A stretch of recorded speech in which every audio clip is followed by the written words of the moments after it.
আমার বাংলাদেশ আবার পাকিস্তানে ফিরে যাবে, ভাবো যদি ভুল হবে। আমার বাংলাদেশ ভারতের সেবাদাস হয়ে যাবে, ভাবো যদি ভুল হবে। আসসালামু আলাইকুম, সকলকে স্বাগতম আমাদের টপ বাঙালি চ্যানেলে। বেশিরভাগ ক্ষেত্রেই দেখা যায় ভালোবেসেই ঘর বাঁধেন তারকা দম্পতিরা, কিন্তু কোনো এক অজানা কারণে বিয়ের পর বিপরীতমুখী অবস্থানে চলে যান তারা। প্রিয় তারকাদের বিচ্ছেদের কাহিনী নিয়ে আজকের আমাদের এই ভিডিওটি। নাম্বার 10, জেমস অভিনেত্রী রথি। জনপ্রিয় ব্যান্ড তারকা জেমস ভালোবেসে বিয়ে করেন অভিনেত্রী রথিকে, কিন্তু তাদের সংসার বেশি দিন স্থায়ী হয়নি।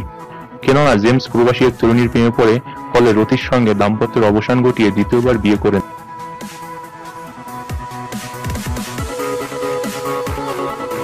নাম্বার 9, অমিতাভ রেজা ও জেনি।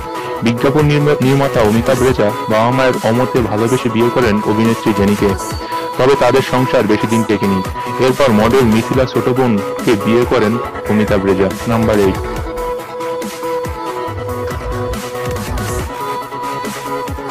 8, সোহেল চৌধুরী দিতি। দর্শকপ্রিয় চিত্রনায়িকা দিতি বিয়ে করেন তার সহশিল্পী চিত্রনায়ক সোহেল চৌধুরীকে। পরবর্তীতে তাদের ছাড়াছাড়ি হয়। এরপর চিত্রনায়ক ইলিয়াস কাঞ্চনকে বিয়ে করেন দিতি, কিন্তু তারপর ওই দিতির সাথে ইলিয়াস কাঞ্চনের বিচ্ছেদ ঘটে। নাম্বার 7, আরিফিন রুমি এবং অনন্যা। 2008 সালে কণ্ঠশিল্পী আরিফিন রুমির সঙ্গে বিয়ে হয় লামিয়া ইলাম অনন্যার। 2010 সালে তাদের একটি পুত্র সন্তান হয়, কিন্তু তাদের এই সংসার বেশি দিন টিকেনি। 2012 সালে অনন্যার সঙ্গে দাম্পত্য সম্পর্ক ত্যাগ করে আমেরিকা প্রবাসী কামরুন্নেসাকে বিয়ে করেন রুমি। নাম্বার 6, রবি চৌধুরী। সঙ্গীতশিল্পী রবি চৌধুরী ভালোবেসে বিয়ে করেছিলেন সঙ্গীতশিল্পী ডলি সায়ন্তীকে, কিন্তু তাদের ভালোবাসার সংসার শেষ পর্যন্ত টেকেনি।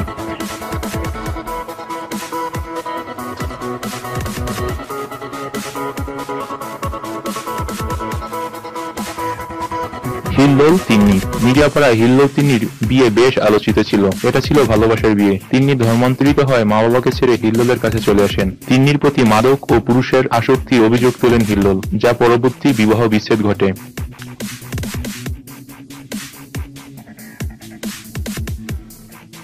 অপূর্ব প্রভা। ছোট পর্দায় অভিনয়শিল্পী অপূর্ব অভিনয়শিল্পী প্রভাকে ভালোবেসে বিয়ে করেছিলেন, কিন্তু প্রভা বিয়ের আগে রাজীব নামে এক ছেলের সঙ্গে প্রেম ও অবাধ মেলামেশায় জড়িয়ে পড়েছিলেন।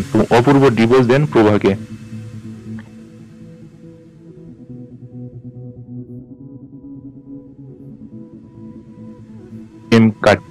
শখ নিলয়। মিডিয়াপাড়ায় পরিচিত দুটি মুখ শখ নিলয় একে অপরকে ভালোবেসে তারা বিয়ে করেছিলেন 2015 সালের 7 জানুয়ারি। তাদের এই বিয়ে হয় পারিবারিকভাবেই। 10 লাখ টাকা দেনমোহরে ভক্তদের ভালোবাসা নিয়ে শুরু করেছিলেন দাম্পত্য, কিন্তু বিয়ের কিছুদিন যেতে না যেতেই শোনা যায় তাদের সংসারের ভাঙন।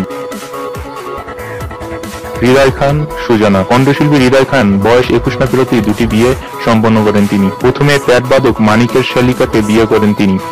সে সংসার ভাঙার পর পরবর্তীতে ভালোবেসে বিয়ে করেন মডেল ও অভিনয়শিল্পী সুজানাকে। সে বিয়েটাও টিকেনি। 1 বছরের মাথায় ডিভোর্স হয় হৃদয় সুজানার। মিথিলা তাহসান। 2004 থেকে 2006 সাল পর্যন্ত তাদের প্রেম কাটে। 2006 সালে 3রা আগস্ট প্রেমের সম্পর্কে ইতি টেনে বিয়ে করেন তারা। সংসারে যোগ হয় আয়রা তাহরিন নামে তাদের একমাত্র কন্যা। দীর্ঘ 11 বছর সংসারে ইতি টানেন 2017 সালে। আমাদের ভিডিওটি যদি ভালো লেগে থাকে আমাদের ভিডিওটি লাইক, শেয়ার এবং কমেন্ট করবেন। আর পরবর্তীতে আপনার কোন সম্পর্কে ভিডিও দেখতে চান তা জানিয়ে আমাদের নিচে কমেন্টে লিখুন। ধন্যবাদ সবাইকে। আসসালামু আলাইকুম।